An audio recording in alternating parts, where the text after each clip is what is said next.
Hello everyone, welcome to yet another live Q&A.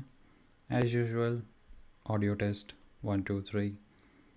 I have my monitor here and I'm trying to monitor if everything is working fine.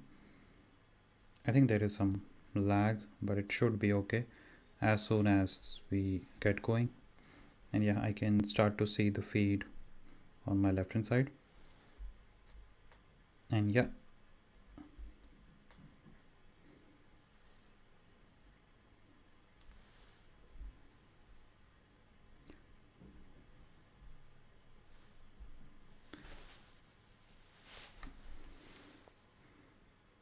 seems like the audio is working fine.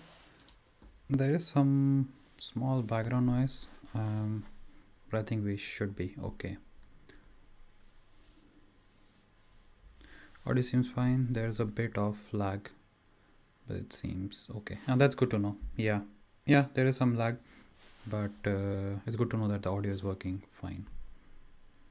From past few days, I think the internet is not working that well. Then the speed has dropped quite a lot, so it may be because of that, but that's fine. Hi Tushar, I am a QA and test automation tester in Geo. Can I switch to data science? Yes, definitely you can. So in our team, we have one person. He had some automation testing experience of about 6 7 months, something like that, and he has switched to data analytics slash data science role. So it is definitely possible to do it. Currently, I'm following your notes. Yeah, that's good to know. And I have got quite a lot of positive feedbacks about the notes, so I hope it will help you as well, and you should be able to make most out of that notes. But if you have any feedback about the notes, do let me know. It's not that I can go back and make those modifications in the notes because I don't have my physical copy with me, but if in future I tend to prepare other notes for any other concepts or any other topic, I will keep those points in mind.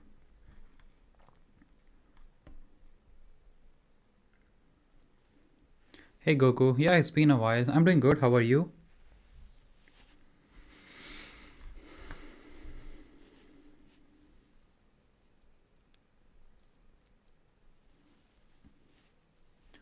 I can see we have few people joining in, which is good.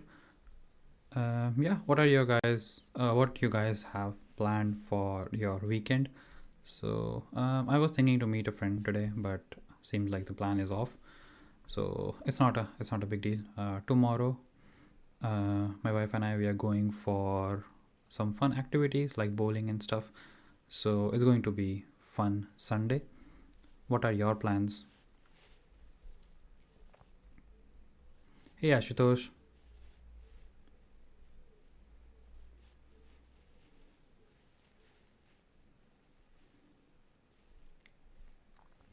I got conditional offer letter from University of Hertfordshire for MSc AI and robotics. They are asking IELTS from me.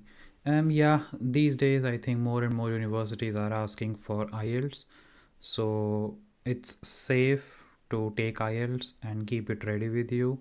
And I think if you have 6.5 or more, you should be good to go. And most of the universities have that threshold. So if you have 6.5 or above, you will be good.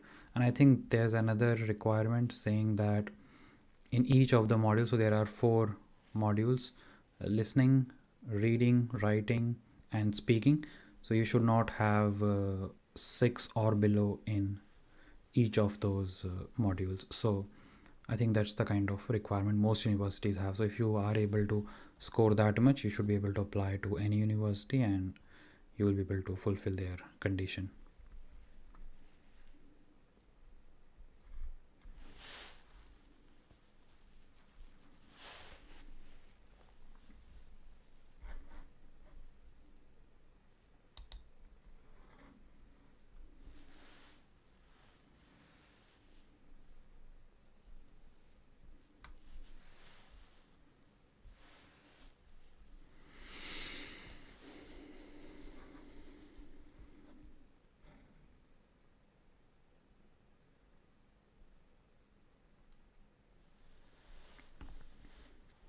If consider 100 student, how many of them come with scholarship or partial scholarship and full funding?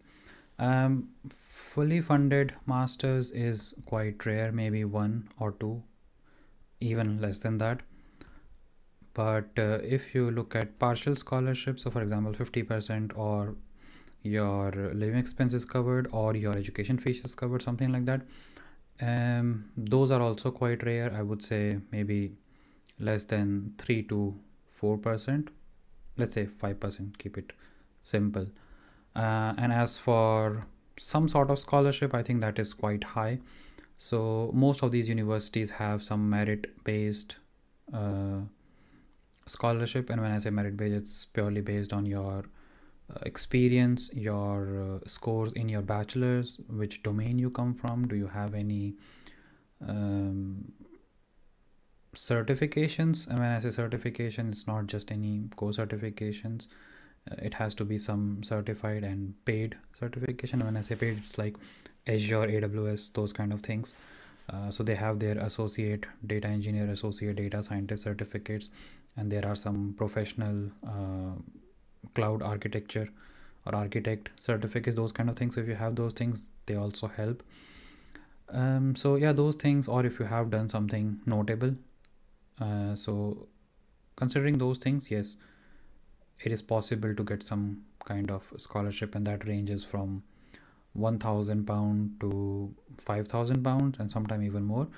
But that's the usual kind of scholarship that most people can get. And if I have to quote a number out of 100, then maybe around 50 to 60% of the people can actually get that kind of scholarship. But if you have a very average profile, then it's slightly difficult to get a scholarship.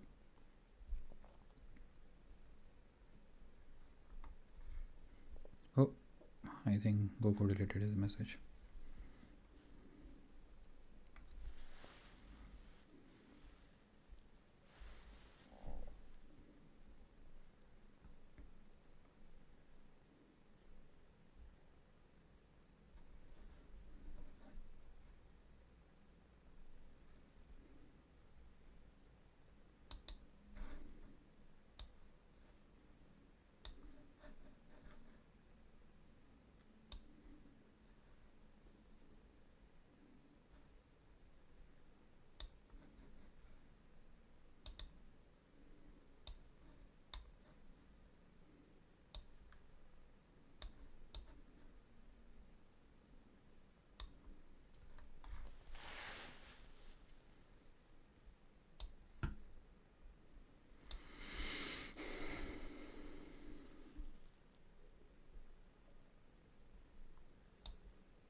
Can you give me motivation? I am still feeling a little bit scared. I wanna come to the UK for masters, but with education loan, I am feeling bit nervous and less confident.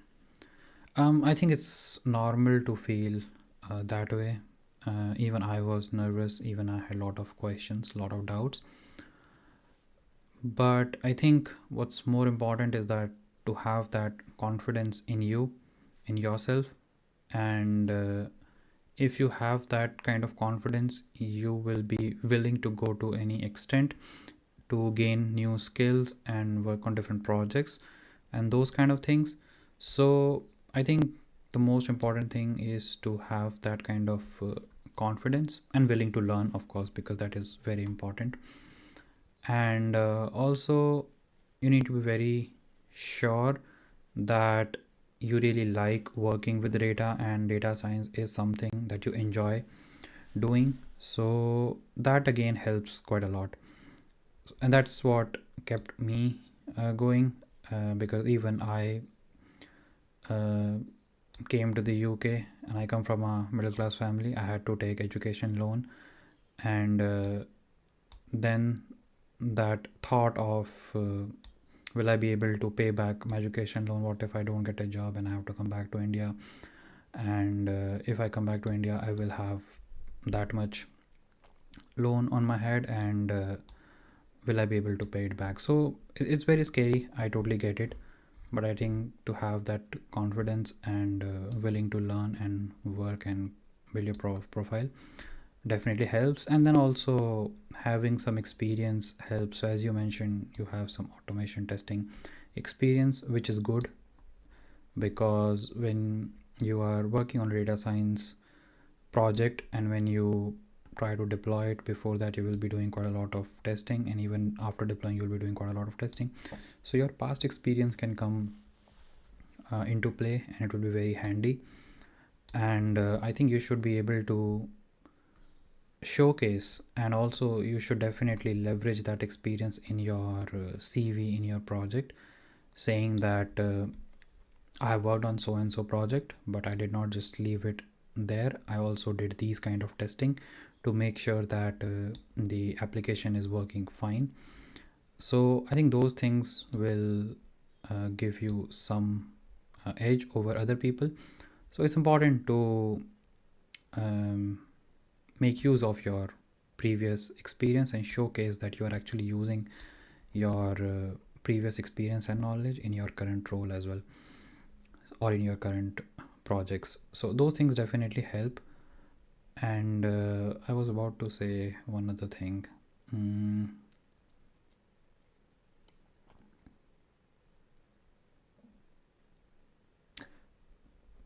I completely forgot that. But yeah, those are the few things that I can say. One thing I would like to mention here is that I can help you gain some motivation to learn new stuff and build your profile and those kind of things. But at the end of the day, it is again something which is kind of like a educated guess that you will have to come here, and it doesn't matter how good or bad you are. Sometimes luck has its own way, and it should also help you. So that is something which is definitely not in my control and not in your control. But a lot of people say that you make your own luck by hard work and stuff, which I agree. So if you put in right amount of effort, if you build a good amount of projects and put them in your portfolio, I think you will be good. So yeah, I mean, I can say those things, but right now, yes, the job market is little difficult, and it is slightly hard to get a job. But seeing that there's quite a lot of investment in the world of AI, so that should definitely help. And hopefully in coming years the market will start to improve, because the market has been bad for number of years now, and eventually the market will be better. So let's keep our hopes high and keep working towards what we believe in. So yeah, those are the things which I can say. I hope that helps, but I also try to keep it very realistic rather than just giving you false hopes. So I hope that helps.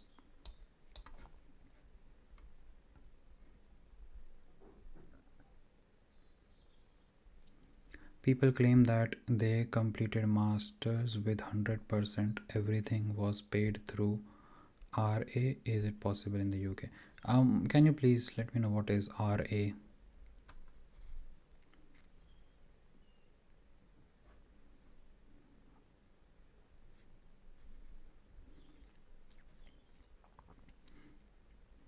And people claiming 100%. So I don't know how many people are claiming. If a lot of people are claiming, then I'm not sure. But if it's one or two people, then it makes sense. Yes, there are quite a lot of universities, and each universities have like one or two seats for these fully funded masters. So it is definitely possible. Hi Roshan, how is the present job market statistically? Is it getting better? I did make a video, I think a couple of weeks back, where I did talk about some of the statistics and how the numbers are looking when it comes to the job market. So when compared to last year, the job market is slightly better, but when compared to 2023, the 2023 or 2022, approximately that time. So it is not that good when compared to uh, previous year. So there is still room to improve when it comes to job market, but definitely it is looking slightly better when compared to last year.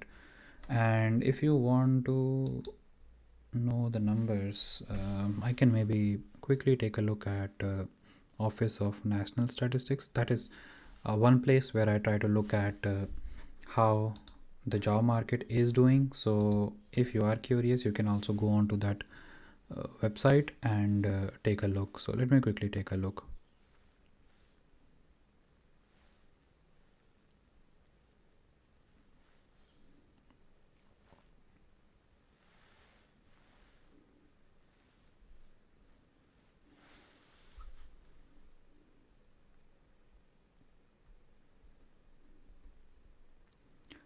RA, okay, right. So you mean research assistants.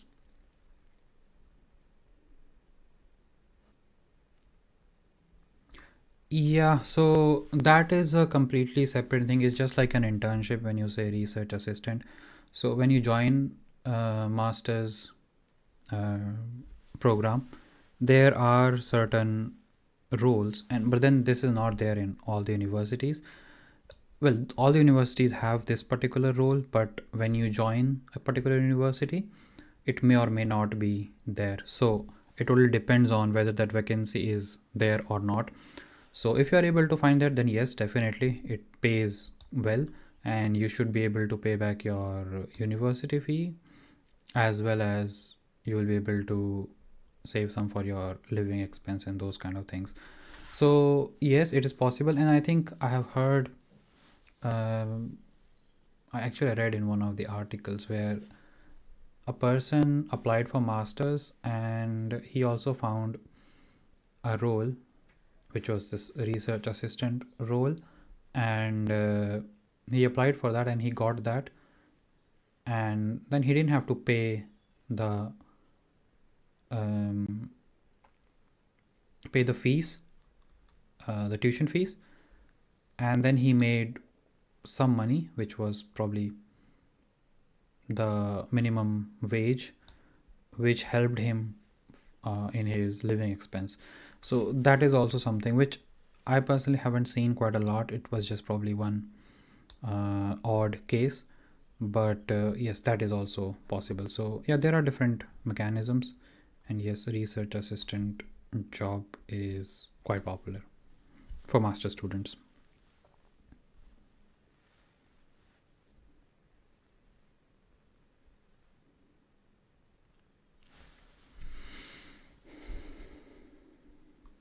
Are you happy with your current life, and are you earning and saving that much that you wanted to when you were in India? I would say so, yes.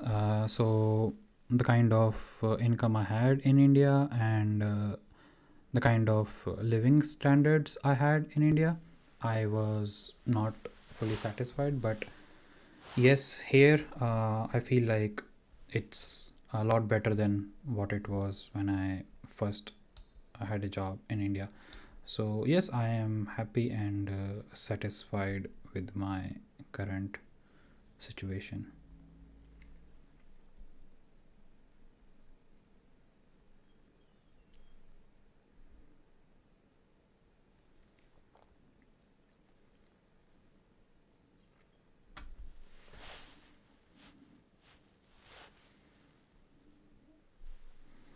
Right. So I was looking at the number of jobs in March, and seems like the number of jobs have stayed the same. It is not falling too much, but when looking at previous data, it has fallen quite a lot in last couple of years, but in past couple of months it seems like it is staying at that level.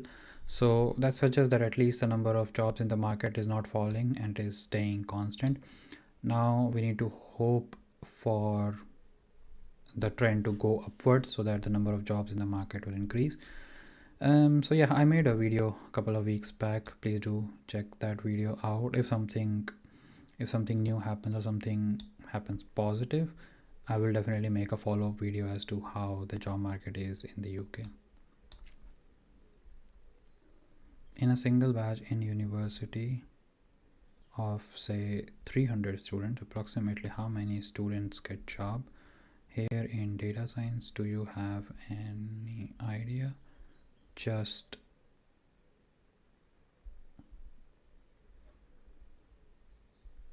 I saw a funny question, but I will get back to that. Just curious and trying to gauge where I stand. So there are a lot of different situations. One, some people come here just for studies. When their study is done, they went back to their home country. That's that. Few people, when they complete their masters, they go for PhD, higher studies.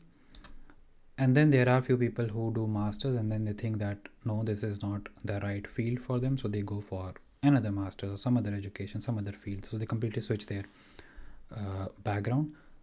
And then there are few people who come here for masters and then eventually find a job and then work in that similar field. So there is like 50% of the people from that particular batch who would want to find a job after finishing their masters. So out of 50%, I would say only 50% of the people usually find the job, and 50% will sadly have to go back to their home country. So if we look at 100 students or 100%, then it's like 25% of the people actually go for a job and eventually find the job. So yeah, it's like 75 student out of 300. So yeah, that's the rough kind of estimation, but it can vary from university to university, and it can also vary from course to course. But you're asking for data science, so that's the kind of rough idea that I have by talking to some of the people from different universities and looking into my own batch. So yeah, that's the kind of numbers that I can say, but again, take that number with a huge pinch of salt. It could be very different for some other universities. It could be low, it could be high as well.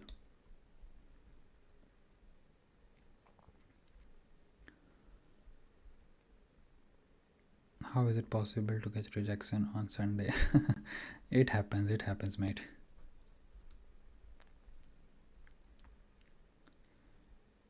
Is Newcastle University best choice for MSc in data science, and also in UK is it okay to get job in that field if we put our efforts? Yeah, answer to both of your question is yes. I won't say the best choice is Newcastle University best choice for MSc in data science, because there are other universities as well.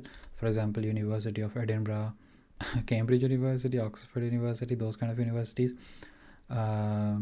University of Manchester, LSE. So there are quite a lot of other universities. They also offer masters in data science. So they might be the better option than Newcastle University. But if Newcastle University is the one which is in your budget, I think it's a very good university. They have quite a lot of projects going on in collaboration with a lot of companies. They have a dedicated building called the Catalyst, and there are a lot of companies like Red Hat and other companies. So they do quite a lot of projects, and then they provide internship to Newcastle University students. So it's good to see that they have a direct link with the industry. So it makes it a lot easier to find internship. When I say a lot easier, it's relatively easier when you are studying in a university which does not really have any links with the industry. But it's not like everyone in your batch will be able to find an internship. So yeah, with the right amount of effort, you should be able to find a job. If you have some experience, that definitely helps. As a fresher, it is slightly difficult at this point, but it's not impossible because there are quite a lot of freshers. They have been able to find a job.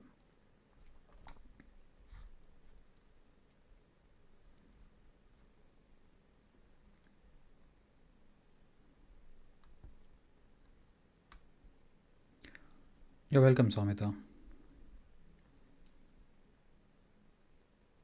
What degree did you do? MSc in data science, specialization in AI from Newcastle University.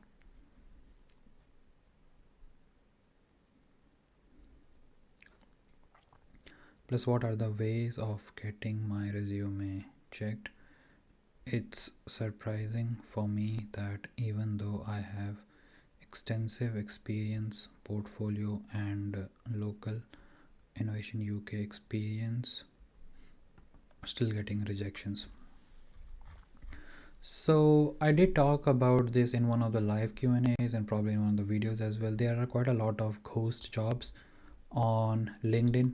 So I think when you apply to those jobs, you will definitely get rejections. So it's important to apply to enough job. I just have a follow-up question maybe to that. How many number of jobs have you applied already, and how many jobs usually you apply to in a day? A rough estimation would be really helpful.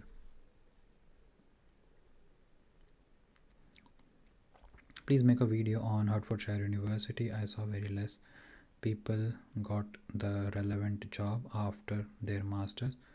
Why is that? University of Hertfordshire, as far as I remember, they have like over 500 people in a single batch. So there are quite a lot of people. So when you go on LinkedIn and when you search for University of Hertfordshire, you will get quite a lot of people who did their masters from that, and also the fees of the university is slightly less.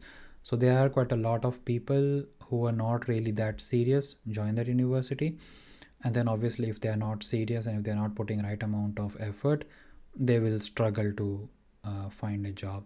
And a lot of people have this complaint about not just Hertfordshire University, any university in general, that professors don't teach. And the way things are in the UK is very different as compared to what we have in India or maybe some other country.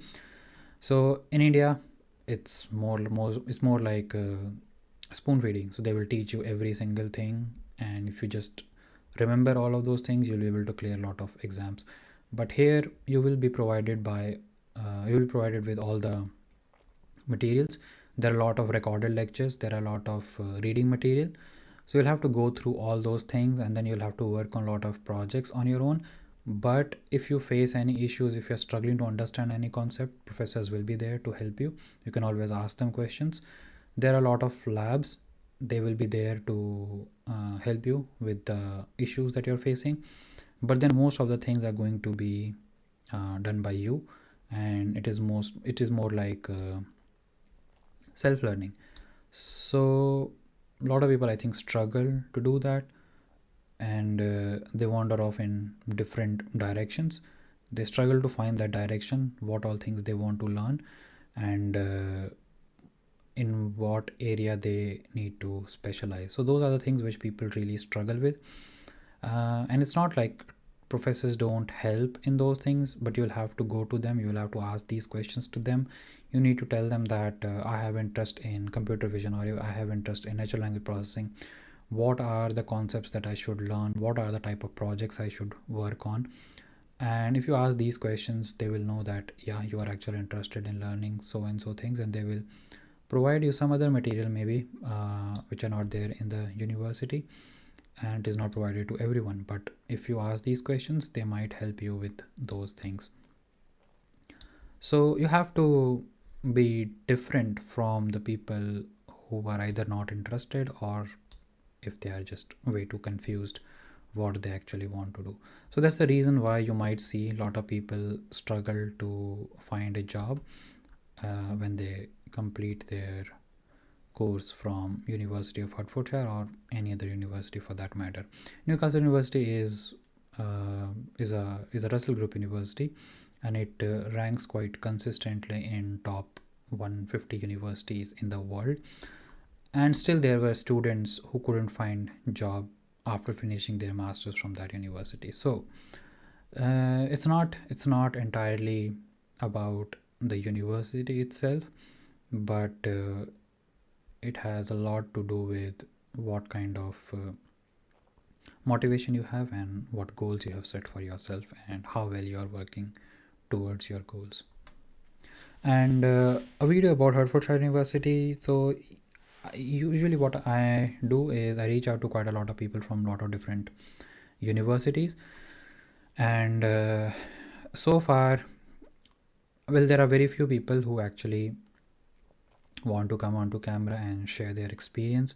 So far I was only able to get people from Kingston University and Aston University and City University of London, but I did try to talk to a few people from Hertfordshire University, but they were not willing to come onto the camera. I did ask few questions, but I did not get a good response. So I can do a video, but it will mostly be around the general information that I find online, which even you can find, and it will be around the course content. So I can do a bit of digging and research, and I can do that for you. And in the meantime, I will keep try to reach out to people who have done their. I think we have a couple of more messages. Where did it go? Yeah. So I will try to reach out to a few more people and see if I can find some information, and then I will definitely make a video on University of Hertfordshire.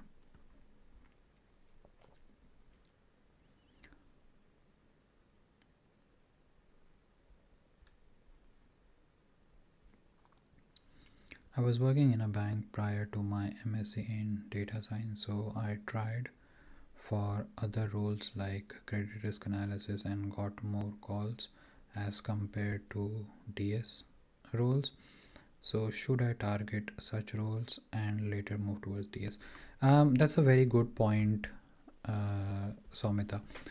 So if you have a prior experience in certain domain, you will most likely get calls from similar roles. So I would say yes, because credit risk analysis, those kind of things are will definitely require quite a lot of analytical skills. And while you have something in your hand and while you are working on building your profile, I think in parallel you can also apply certain things that you learned in your masters data science concepts, and maybe develop things there in that company. So sometimes you can do some internal switching, so you can move from data analytical role or credit risk analyst role to data scientist role within the company. So these internal switch happens quite a lot in my company. I have been here for over 2 years, just over 2 years now, and have seen quite a lot of people moving from one team to another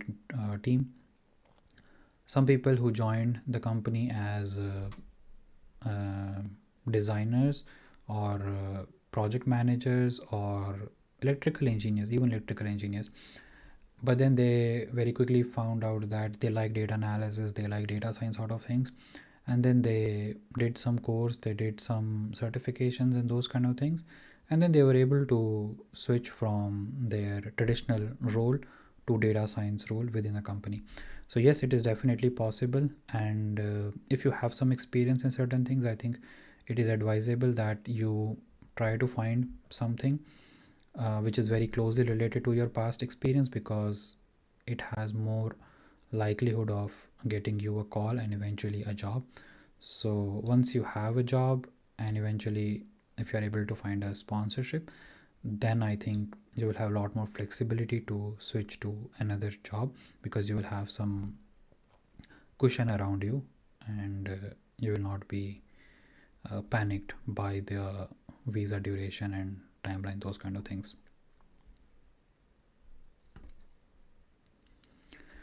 Can you see the MSc AI and robotics curriculum? Is it good?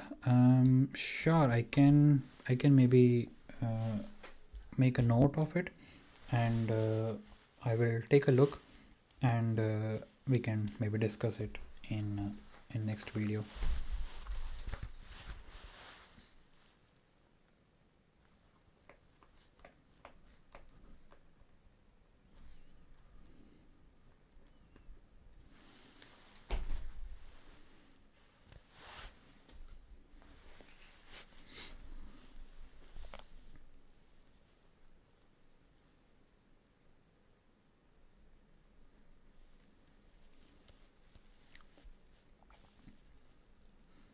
I saw your video and I got great information, and it is very helpful for the people who stuck somewhere to study in UK and having some confusions. Thank you. No worries. I totally understand your situation, because even I was in your shoes at some point, and even I was very confused which university to pick. The major difficulty that I had in the beginning was to decide which universities to apply to. Even though it's free, I don't know how it is now, but at that time it was free to apply to any university you want in the UK. But then obviously I cannot apply to all the 120 universities that are there in the UK. So I had to decide which university to apply to and which universities are in my budget. That was a difficult part, but then I thought the difficult bit is over. I got offer from most of the universities I applied to, and then it became even more difficult to pick which one to go for. So I totally understand. It is a very difficult decision to make, but yeah, that's why I thought it would be nice to say and share my experience. Um, so yeah, I just shared whatever I learned from that. I'm not saying that whatever information I shared you should just follow that line by line, because it worked out for me doesn't mean that it will work out for everyone. But at least you have some information and some resources to go by and see and evaluate things for yourself, uh, whether it fits your needs or not. So I'm glad the content helped you, and I really appreciate your support.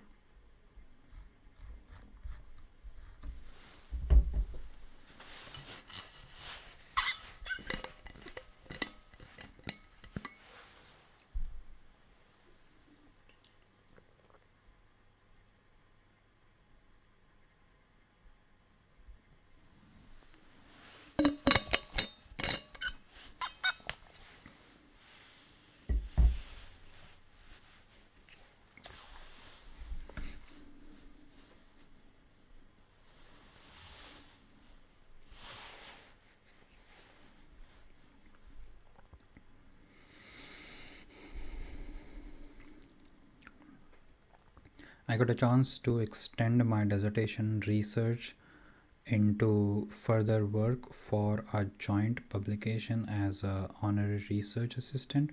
Can I put it in my CV work experience section, as it's not actual employment? You can definitely put that in your CV in your work experience, because it is still a work experience, and I think it's a very good thing to mention in your CV, because it's not that common to see that people can extend their dissertation to some research related roles. So I would say yes, you should definitely mention it.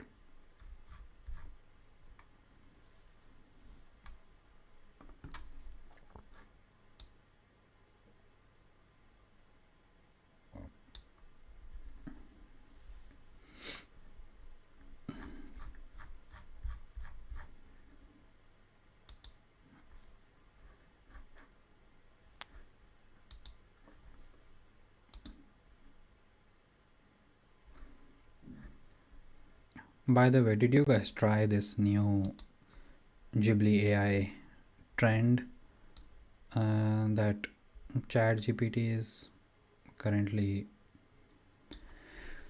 known for? So any of you, did you try that?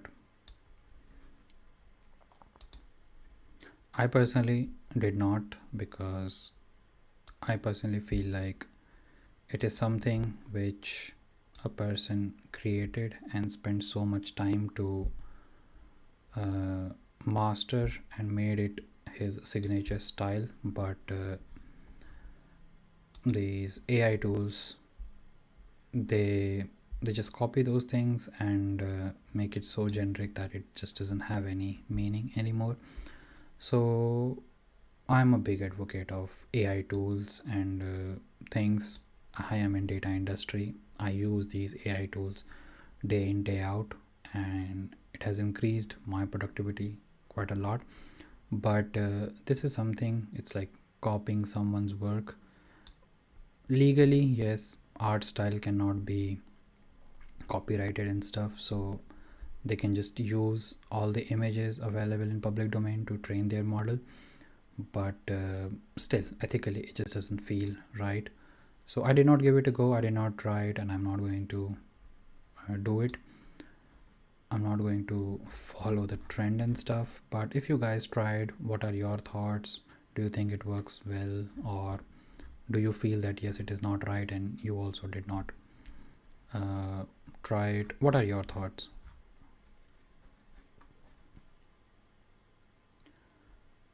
Did you see Queen Mary University? The fee is sky high. Is there any reason some universities have high fees compared to others? Any idea about Queen Mary University? So Queen Mary University, as far as I remember, I think when I was applying, it was quite high at that point as well when compared to other universities. And majority of the universities which are in London, they have quite high university fee. And on top of that, Queen Mary University of London is a Russell Group university, so they have another reason to keep their fees a little high when compared to other universities. So I think those are the only reason, but apart from that, I don't see why they should have such high university fee. And another thing is, with these rule changes that the government is bringing, for a lot of universities, it is becoming quite hard to attract foreign students, and that is one of the reasons why a lot of these universities are increasing their fees, because a lot of the universities are in debt and losses, and they're not making a lot of profits, so they are increasing the fees quite drastically. So they are trying to make that deficit from how many ever number of international students are coming to the UK, so they just want to make that much money from less number of students. So probably that's why the fees is increasing quite drastically. No, I didn't try Ghibli because apparently the original creator from Japan wasn't in favor of going that into AI. I don't know how they managed to copyright. Yeah, I agree. I also saw one of the videos. I don't know if Beyond Reality is still here, but she made a video about this trend, and in that video she also shown a small snippet where the creator of this Ghibli art style said that he would never want to incorporate technology in his artwork, and it is something which is very close to him, and there are a lot of emotions to that. But then with AI, you can just mass produce and create it without any emotions. So yeah, he himself is against this. So I mean, it's a sad. So I personally don't like these big companies doing those kind of things. And as for copyright, yeah, so this Ghibli, so I did some research around the art style and stuff. So art style cannot be copyrighted. So obviously, I forgot his name. So yeah, whoever created this Ghibli art style, so they cannot copyright a particular style, and it's very hard to copyright. But then a lot of people who watch those movies, those animes, they take screenshots, video snippets and stuff, and it is available in public domain. So ideally, OpenAI, they just used images from public domain and they trained their model. So technically they did not use the actual content from the videos and movies which are hidden behind a paywall, but they use the images which are available in public domain. So I think that's how they're able to get away with this. But it's fine, you're able to get away with something legally, but ethically you should be taking care of these things, and you should not copy certain stuff. So yeah, ethically it just doesn't feel right. But then there are quite a lot of lawsuits against OpenAI which are still running, not only around Ghibli, but then there have been a lot of past incidences and cases. So we'll see, we'll only know once the judgment has been passed. So can't say what will happen in future, but ethically it just doesn't feel right.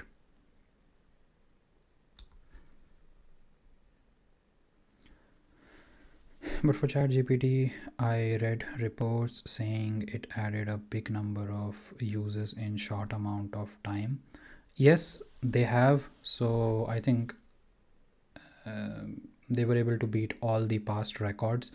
They were able to get like millions of subscribers in just days, if not weeks. So yes, they have gained a lot of traction. They have gained a lot of users, and their image generation tool DALI, which was not that great, but when you look at image generation from Meta or from Grok, they are doing a lot better in terms of image generation. Is because they have their social media platform, and people post a lot of photos on those social media platforms, so they can use those images to train their model to generate an anatomically correct images. But for ChatGPT, that was not the case. They don't have their social media, so they have to rely on either publicly available images and those kind of things. But with this Ghibli trend, they were able to gain access to so many photos from a lot of different people. Now they will be using those images to train their model. So it's just us who have provided these images to ChatGPT or to OpenAI. Now they have access to a big repository of images. So some people say that it's free. Nothing is free. If something is free, your data is, or you are the product, and they will just use your images to train their model. So now the personal images that you have shared, they are going to use that and train their model.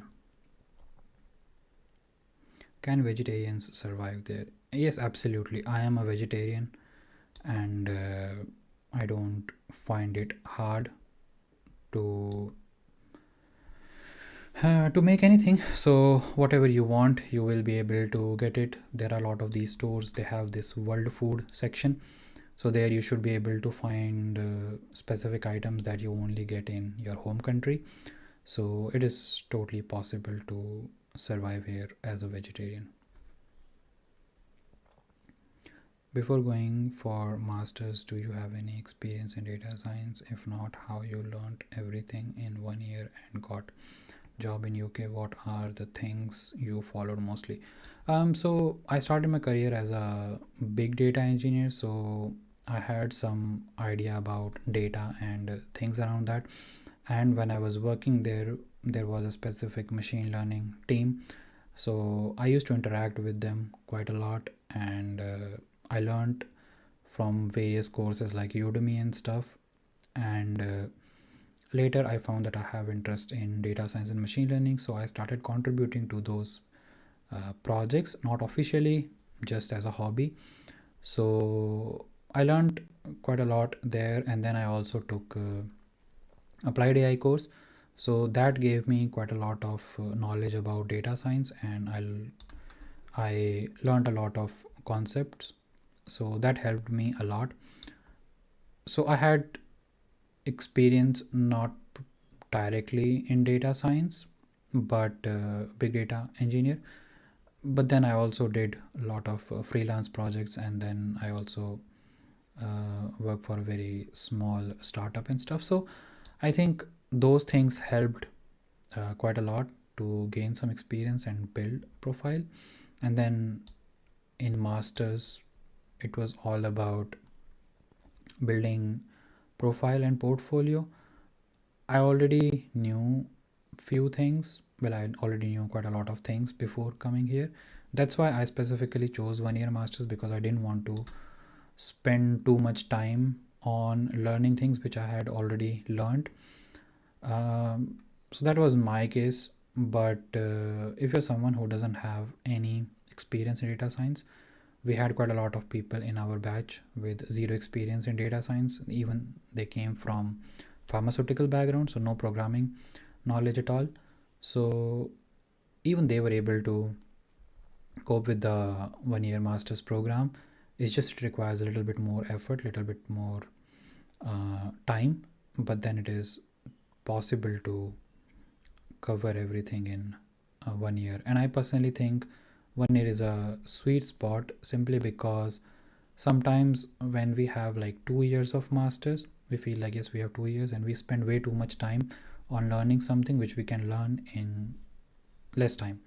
So yeah, I think 1 year is perfectly fine. And I recently got to know that in Germany also some of the universities are moving towards 1 year masters. So a lot of other countries are also adopting this particular methodology.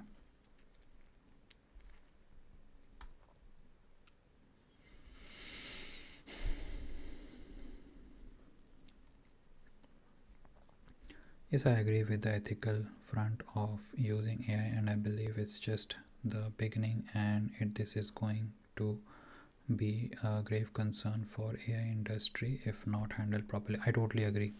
It is going to be very difficult to uh, handle it, and also to, I'm trying to find the right word.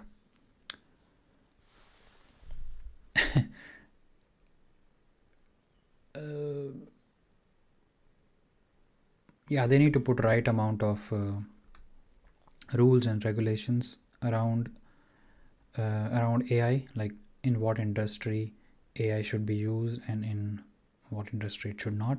So those things should be put in place.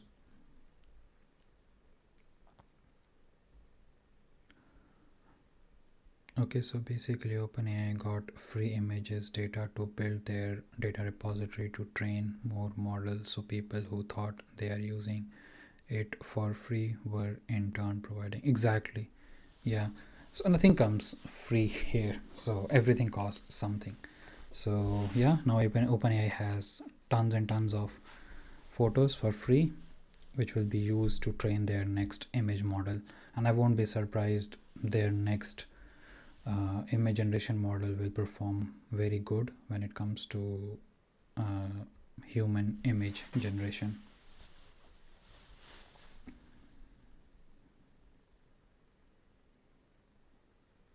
Considering that interview calls are so rare, and once we get an interview, it takes around a month if we reach final round.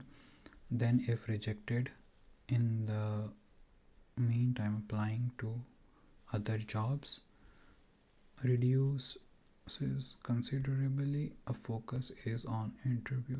How to cope with this? Then if rejected, in the meantime applying to other jobs plus reduce. Right, yeah, understood. Yeah, it's a valid point. So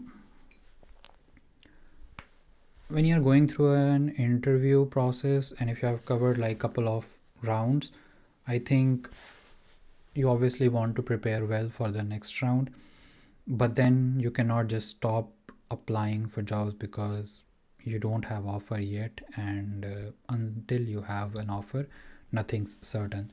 So yes, it can be slightly challenging to balance things out and keep applying for jobs, but then also prepare for job interview.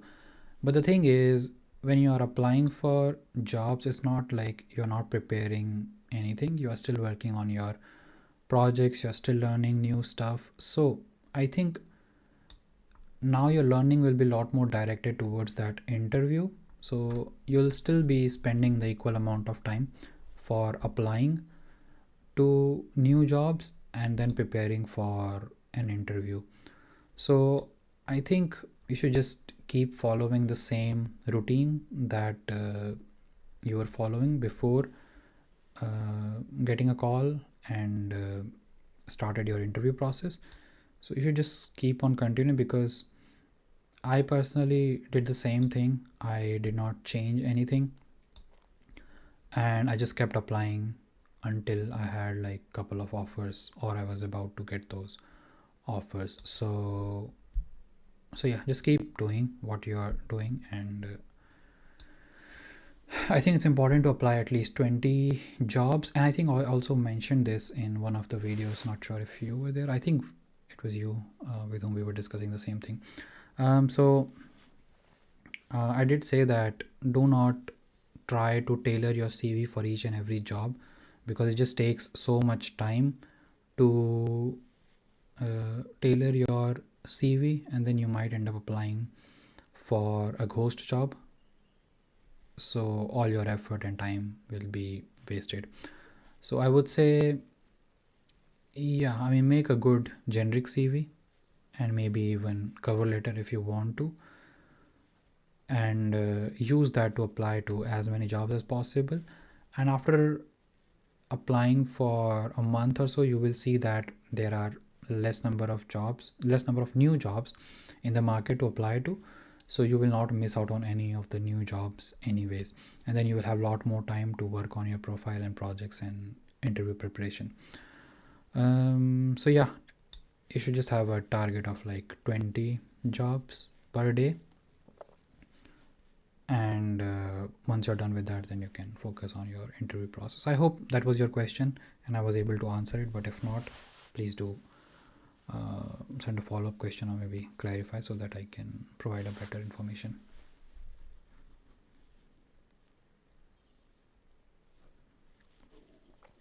Also, the Ghibli trend was seen more in Asian region as compared to Europe, I think.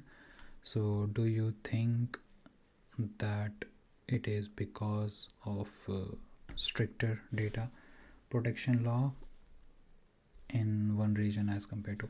Yes, definitely. It's a very good point actually, because in Europe they have a very strict data protection laws, whereas in India or in nearby region this is not that strict.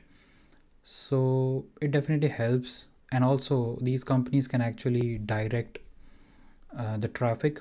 So you might have seen Sam Altman, he shared this Ghibli style photo which was generated by Narendra Modi.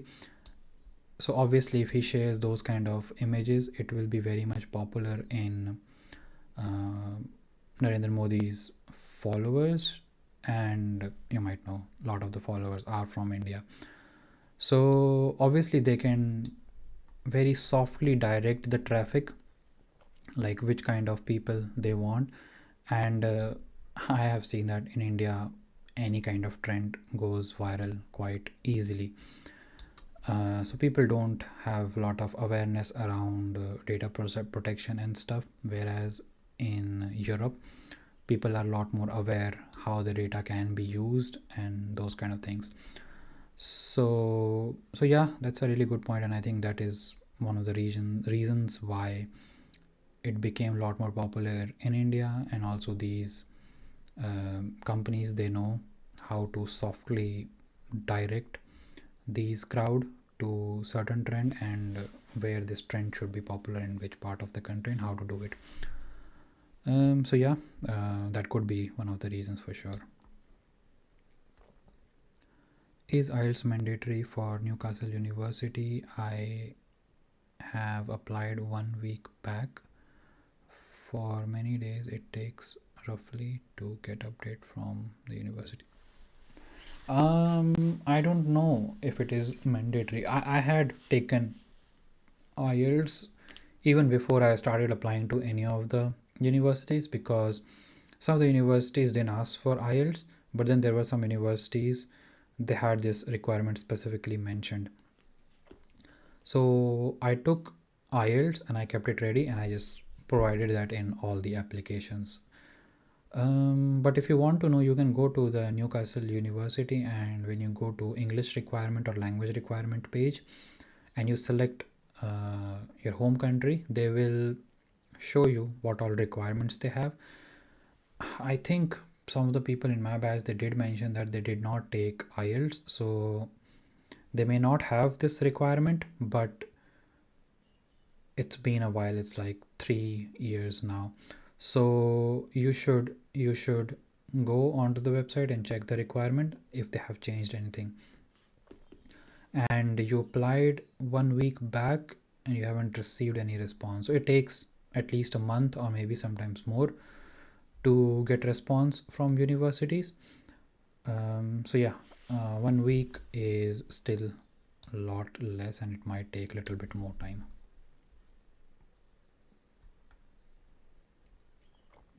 Yes, I was in that video about not, yeah, tailoring and 20 count. But during interviews, that 20 reduced to say 5. So yes, you answered my question. It's challenging, but have to keep going. Yeah, it's just how things are, and we need to manage all those things at once. All right, we are almost 1 hour in now. Well, we are actually 1 hour in now. Yeah. So I hope I was able to answer your questions, and I do these live Q&As every 12 p.m.